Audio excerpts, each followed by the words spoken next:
کوئی بھی عمل صالح، نماز کو لے لیں آپ، جہاد کو لے لیں، زکوٰۃ کو لے لیں، حج کو لے لیں، روزے کو لے لیں، کوئی بھی عمل صالح نیک کام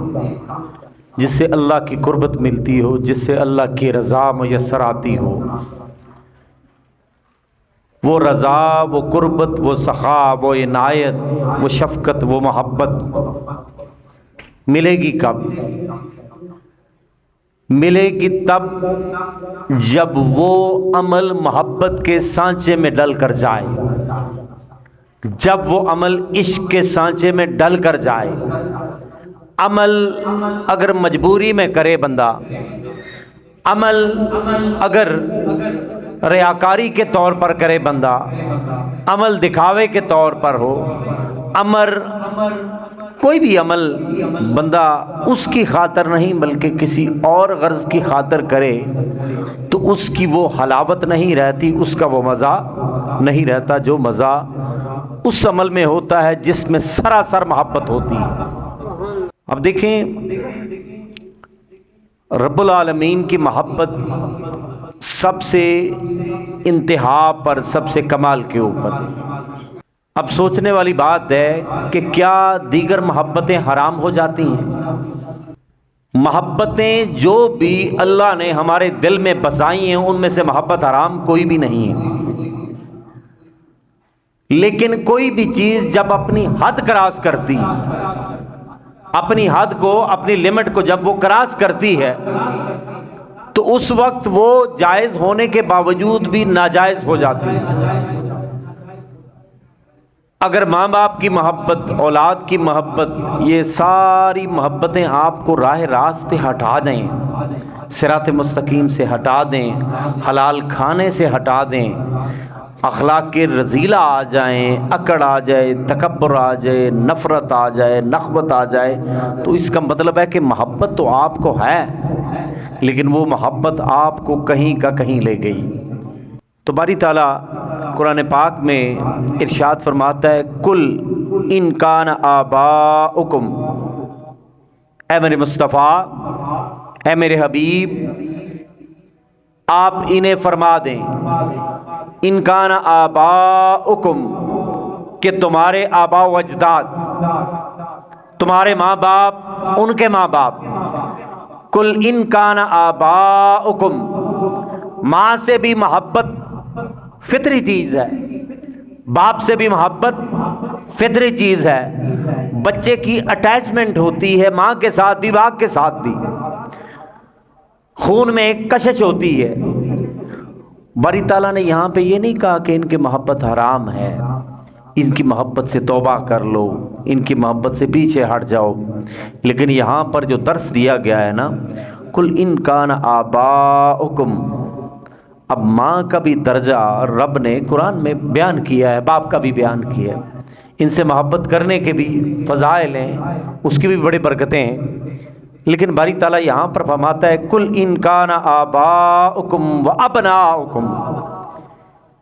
اے میرے مصطفیٰ آپ فرما دیں آپ کے آبا و اجداد، آپ کی ماں، آپ کا باپ، آپ کا دادا، جتنے بھی پیچھے گزرے ہیں، کل ان کان آباؤکم و ابناؤکم، ماں باپ کی محبت بھی اپنی جگہ حقیقت، اولاد کی محبت بھی اپنی جگہ حقیقت، کل ان کان آباؤکم و ابناؤکم،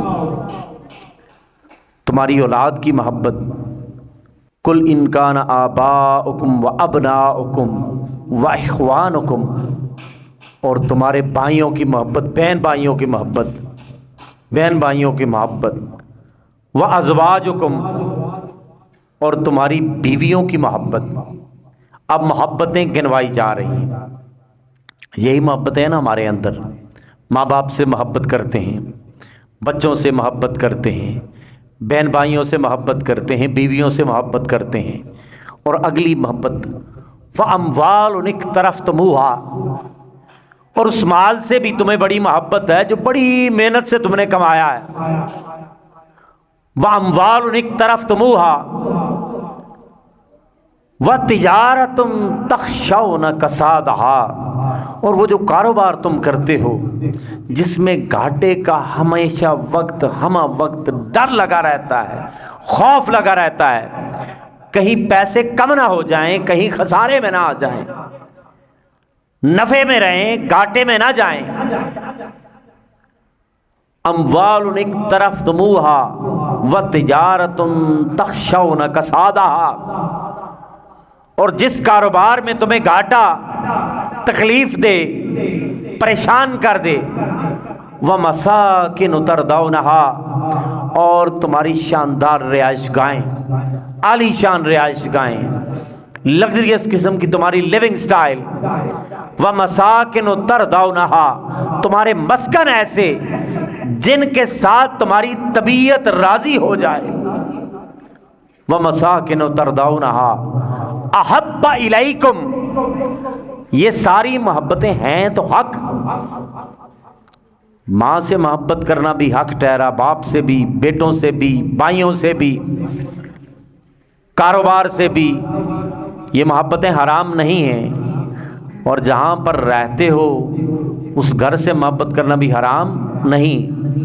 لیکن یہ محبت احب الیکم جب تمہیں زیادہ محبوب ہو جائے، جب دل کا میلان بیٹوں کی طرف زیادہ ہو جائے، جب طبیعت تمہاری بچوں کی طرف زیادہ میلان ہو، بیوی کی طرف، بھائیوں کی طرف، ماں کی طرف، باپ کی طرف، کاروبار کی طرف، گھر کی طرف، احب الیکم، ترجیحات میں جب یہ چیزیں آ جائیں، ایک طرف اس کی محبت ہے، ایک طرف اس کا حکم ہے، ایک طرف اس کی رضا ہے، اور ایک طرف ہماری رضا ہے، اور وہ تو ان لوگوں سے راضی ہوتا ہے جو اپنی رضا کو اس کی رضا میں گم کر دیتے ہیں،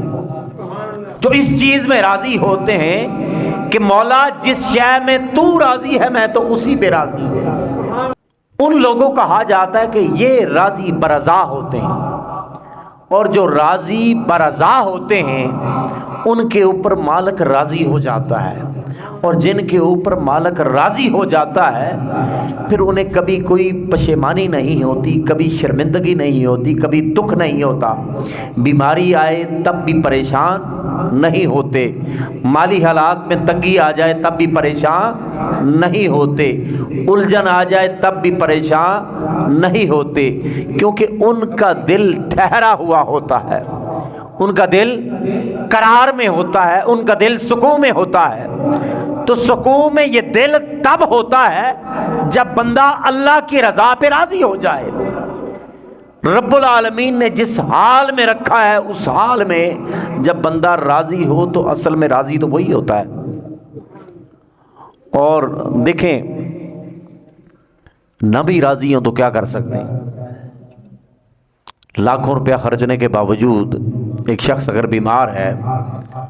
ٹھیک نہیں ہو رہا، شفا نہیں مل رہی، تو جتنا مرضی ناراض ہوتے پھریں، کچھ بگاڑ لیں گے، کوئی حل ہے آپ کے پاس؟ کوئی حل نہیں۔ اگر تنگ دستی آ گئی ہے، غربت ہے، پریشانی ہے، کاروبار نہیں چل رہا، کام نہیں مل رہا، تو یہ گردن اکڑنے سے کام ملے گا یا جھکانے سے ملے گا؟ اس کی بارگاہ میں گردن جھکانے سے کاروباری مسئلے حل ہوں گے یا بغاوت سے حل ہوں گے؟ نماز چھوڑنے سے مسائل حل ہوں گے، قرآن چھوڑنے سے مسائل ہوں گے حل، حلال کو چھوڑنے سے مسائل حل ہوں گے، یا ان کے قریب جانے سے ہوں گے؟ جب پتہ ہے کہ مولا دینے والا تو ہے، مالک تو ہے، خالق تو ہے، کو دوسرا ہوتا تو چلیں یہ ناراض ہے اس کے پاس چلے جاتے، جب ہے ہی وہ، ہے ہی یکتا، ہے ہی اکیلا، تو کیوں نہ اس کو راضی کر لو۔ اور پھر کمال کی بات ہے وہ مانتا بھی بڑی جلدی، اسے راضی کرنا بھی بہت آسان۔ ہم تو ایک دوسرے سے راضی نہیں ہوتے، ہم میں اکڑ بھی ہے، ہم میں تکبر بھی ہے، ہم میں علم کا تکبر بھی ہے، ہم میں مال و دولت کا تکبر بھی ہے، ہم میں تعلقات کا تکبر بھی ہے، بے شمار تکبر ہے۔ ایک وہ ذات ہے جو کبریا ہے، بڑائی اسی کو جچتی ہے، اس کی بارگاہ میں جب کوئی جھکتا ہے نا تو پھر اس کی شان رحیمی کا فیض اسے ملتا ہے۔ منانا بڑا آسان ہے، سجدے میں گئے، 2 آنسو بہائے، اسے منا لیا آرام سے، پشیمانی کے ساتھ، اعتراف جرم کے ساتھ، مولا یہاں پہ میں غلط تھا، یہ کام میں نے غلط کیے، مجھے نہیں کرنے چاہیے تھی، تیرا حکم یہ تھا، میں نے ایسے کیا، مولا تو جانتا ہے کہ میں نے دکھاوے کی خاطر یہ کام کیا، مولا تو جانتا ہے مجھ میں ریاکاری تھی، مولا تو جانتا ہے میں جھوٹ بولتا تھا، مولا تو جانتا ہے میں دھوکہ دیتا تھا۔ اب مولا باقی مخلوق کو تو میں دھوکہ دے سکتا ہوں، تجھے تو دھوکہ نہیں دے سکتا۔ اب اس دھوکے نے، اس جھوٹ نے، اس تکبر نے، اس غرور نے میرے پلے کچھ نہیں چھوڑا،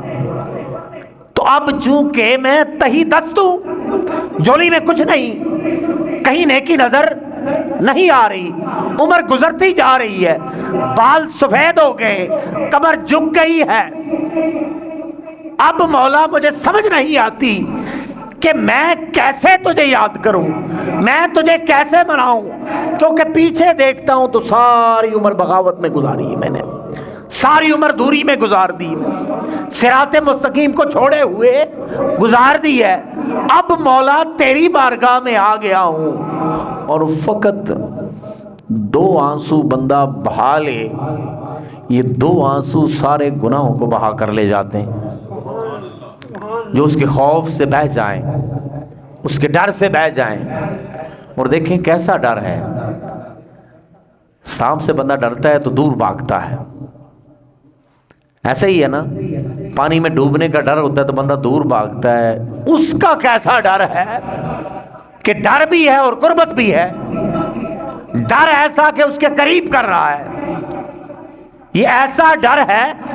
جو بندے کو نمازی بنا رہا ہے، یہ کیسا ڈر ہے جو بندے کو روزہ دار بنا رہا ہے، یہ کیسا ڈر ہے جو بندے کو حاجی بنا رہا ہے، بندے کو متقی پرہیزگار بنا رہا ہے اس کا ڈر، لیکن ایسا ڈر جو اس کے قریب کر رہا ہے، اس کے گھر کے قریب کر رہا ہے، ڈر تو یہ ہوتا ہے۔ اور جب ڈر آتا ہے نا اندر، وَأَمَّا مَنْ خَافَ مَقَامَ رَبِّهِ وَنَهَى النَّفْسَ عَنِ الْهَوَىٰ، اور وہ شخص وَأَمَّا مَنْ خَافَ مَقَامَ رَبِّهِ، جس کے دل میں یہ خوف آ گیا کہ کل جب میدان محشر لگے گا، اللہ کے روبرو جب میں نے پیش ہونا ہے تو میں کھڑا کیسے ہوں گا، کون سا منہ لے کر میں اللہ کی بارگاہ میں کھڑا ہوں گا، کن الفاظ کے ساتھ میں بتاؤں گا مولا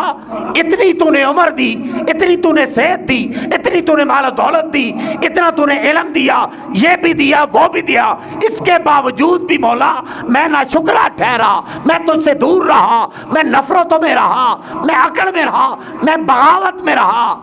اور یہ سوچ کر اما من خاف مقام ربہ، اپنی رب کی بارگاہ میں کھڑا ہونے سے جو شخص ڈرتا رہا، خوف زدہ رہا، وَأَمَّا مَنْ خَافَ مَقَامَ رَبِّهِ وَنَهَى النَّفْسَ عَنِ الْهَوَىٰ،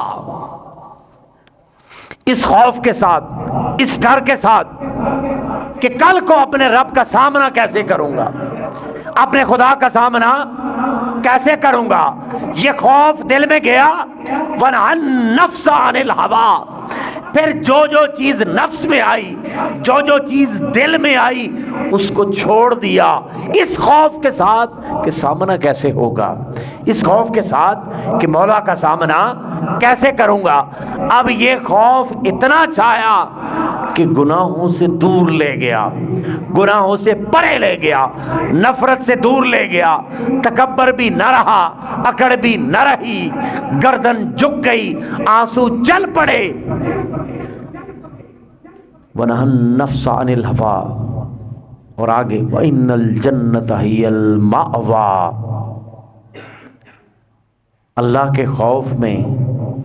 بندے کا باز آ جانا، گناہوں کو چھوڑ دینا، اسی کا ٹھکانہ تو جنت المأویٰ ہے، جنتیں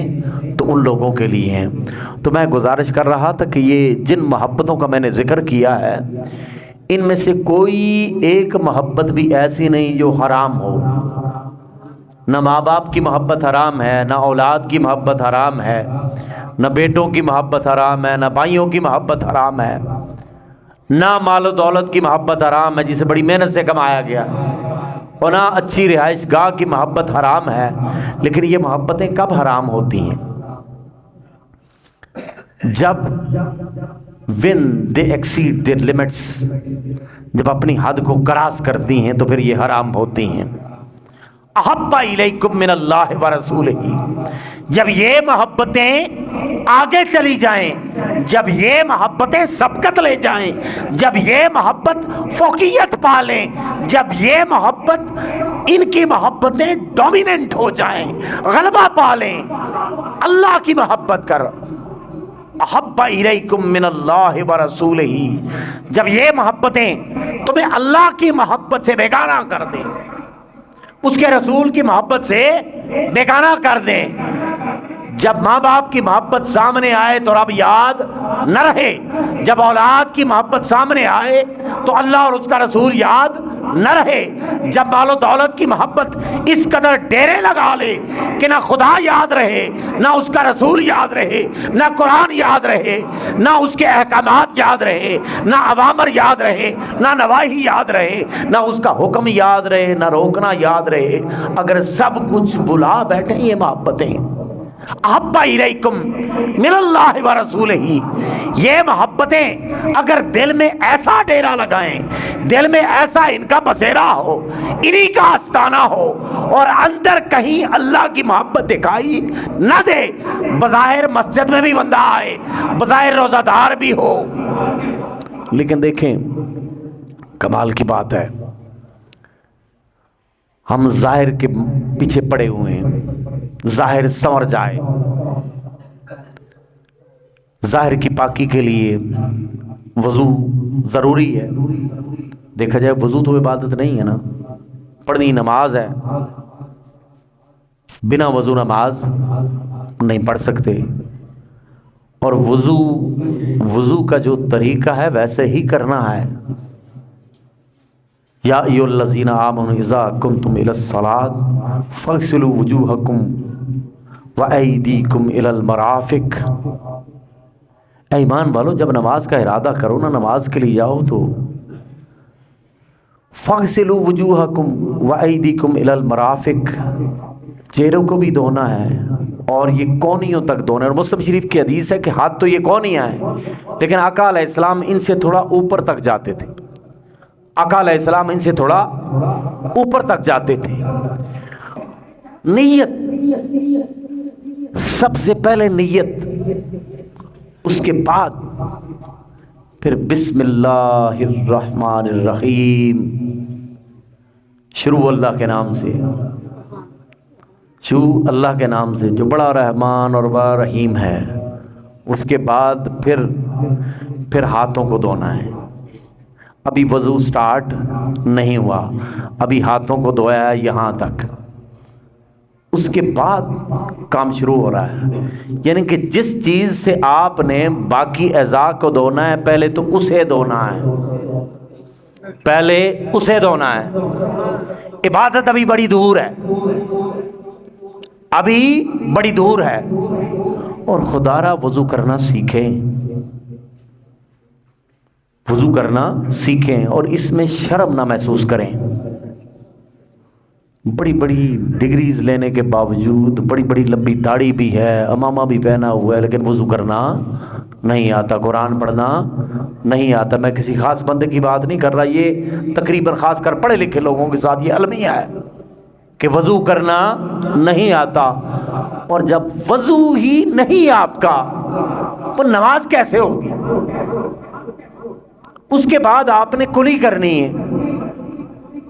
ایک دفعہ بھی چلتی ہے لیکن 3 دفعہ کرنی ہے،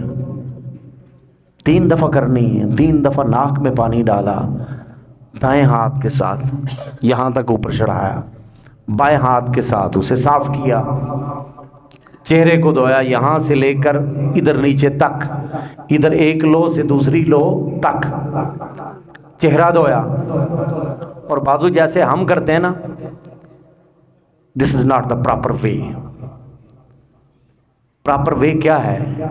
کہ آج کل تو اتنا مسئلہ ہی نہیں ہے، ٹوٹیاں لگی ہوئی ہیں، گھروں میں بھی واش بیسن ہیں، مسجد میں بھی ہیں، بھائی اس طرح اسے نیچے کرنا ہے، اور یہاں تک یہ الی المرافق کونی تک ہے، لیکن کونی سے تھوڑا پیچھے لے آئیں احتیاطاً، کیونکہ مسلم شریف کی حدیث کے حساب سے آقا علیہ السلام جو حد تھی اس سے تھوڑا آگے جاتے تھے۔ اب یہاں سے آپ نے دھویا، اس طرح پورا بازو نیچے کیا، پانی کے ساتھ چوپڑنا نہیں ہے، اسے پانی بہانا ہے اس کے اوپر، ادھر سے کیا پھر ادھر سے کر لیں، 3 دفعہ یہ کیا، پھر ادھر سے کیا، ادھر سے کیا۔ ابھی تو وضو ہے، اور جس دن طریقے سے وضو کریں گے نا تو آپ کو وضو ہی بتا دے گا آپ نے کیا کیا ہے، یہ آپ کو وضو ہی بتا دے گا آپ نے کیا کیا ہے۔ اس کے بعد مسح کرنا، اور وہ مسح کرنا یہ تو بہت بڑا مسئلہ ہے کہ مسح کرنا، چونکہ اکثریت میں ایسا ہوتا ہے کہ مسح کرنا ہمارے دوستوں کو نہیں آتا، چونکہ وقت بھی زیادہ ہو چلا ہے۔ برحال گزارش یہ ہے کہ میں بھی حاضر ہوں، ہمارے قاری صاحب بھی حاضر ہیں، جہاں جہاں سے آئے ہیں آپ کے مساجد کے قاری صاحب علماء کرام بھی حاضر ہیں، تو دیکھیں بنا وضو کے نماز نہیں ہے، بنا وضو کے نماز نہیں ہے، اور پھر کیا پتہ کون سی سانس آخری سانس ہے اور کون سا جمعہ آخری جمعہ ہے۔ کچھ لوگ نماز نہیں پڑھتے، اس وقت جمعہ پڑھنے کے لیے آتے ہیں ہمارے کئی ایسے دوست، کہنے کے باوجود ہم جمعہ ہی پڑھتے ہیں، بھائی اتنا مان ہے تمہیں کہ اگلا جمعہ ملنا ہے تمہیں؟ بھئی جمعہ تو تب پڑھیں جب کم از کم یہ نمازیں پنجگانہ تو پڑھیں آپ۔ جمعہ تو ایک اضافی چیز ہے، زبردست، مطلب پورے ہفتے کی نمازیں ایک طرف، جمعہ ایک طرف، لیکن اس کا مزہ تو وہی لے گا نا جو ہر نماز پڑھتا ہوگا، اور جس نے فاؤنڈیشن کو ہی گرا دیا وہ سیدھا جمعے پہ جا رہا ہے۔ جس طریقے سے جمعے میں نماز میں رش ہوتا ہے، مسجد میں رش ہوتا ہے، اللہ کرے کہ ہر نماز میں رش ہو۔ ہر مسئلے کا حل ہے کہ جولی کو پھیلانا ہے اس بارگاہ میں، اللہ کی بارگاہ میں جولی کو پھیلانا ہے، تو پھر اس کی بارگاہ میں کمی بھی کوئی نہیں، وہ دینے پہ بھی راضی ہے، بار بار کہہ رہا ہے آؤ لے جاؤ، آؤ لے جاؤ، کامیابی میرے پاس، صحت میرے پاس، دولت میرے پاس، سکون میرے پاس، کامیابی اور کامرانی میرے پاس، بامرادی میرے پاس، جب سب کچھ میرے پاس ہے تو کہاں کہاں مارا پھرتا ہے؟ کبھی اپنے دامن کو پھیلا، اپنی جولی کو پھیلا، کبھی 2 آنسو بہا کے مجھے منا کے دو دیکھ، ارے میں تو بڑا آسانی سے ماننے والا ہوں، کبھی منا کے تو دیکھ مجھے، کبھی اس کی طرف رجوع کرے بندہ، اس کی محبت دل میں لیے جب بندہ سجدے میں جاتا ہے نا سبحان ربی الاعلی، تو بدن کا ایک ایک حصہ اندر سے آواز آئے، قلب سے آواز آئے، روح سے آواز آئے، ہم سارے ادنا ہیں، ہم سارے کمتر ہیں، اعلیٰ تو تو ہی ہے، بلند تو تو ہی ہے۔ اور اعلیٰ کا کمال یہ ہوتا ہے کہ وہ ادنا کو ادنا رہنے نہیں دیتا، وہ ادنا کو جب اپنے ساتھ جوڑتا ہے تو وہ تو چونکہ اعلیٰ ہے یہ بھی ادنا نہیں رہتا، کیونکہ اعلیٰ میں جب ادنا گم ہوتا ہے تو یہ بھی ادنا اور کمتر نہیں رہتا۔ یہ ادنا اعلیٰ کب بنے گا؟ جب اس اعلیٰ سے جڑے گا۔ اللہ تعالیٰ آپ کا آنا قبول فرمائے۔ وآخر دعوانا الحمدللہ رب العالمین۔